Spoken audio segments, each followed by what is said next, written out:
Pasangan Lesti Kejora dan Rizky Bilar dikabarkan akan segera melepas masa lajang. Kabarnya, Lesti Kejora dan Rizky Bilar akan menikah pada bulan Juli tahun 2021 mendatang. Penyanyi Pasha Ungu mengaku diminta untuk jadi saksi pada pernikahan Lesti Kejora dan Rizky Bilar. Suami Adelia Wilhelmina ini menyampaikan bahwa dirinya pernah satu program dengan Rizky Bilar.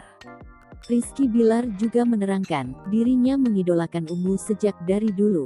Ketika diminta tanggapan terkait duet Pasha Ungu dan Lesti Kejora, Rizky Bilar terang-terangan menyebut hal tersebut merupakan salah satu mimpinya.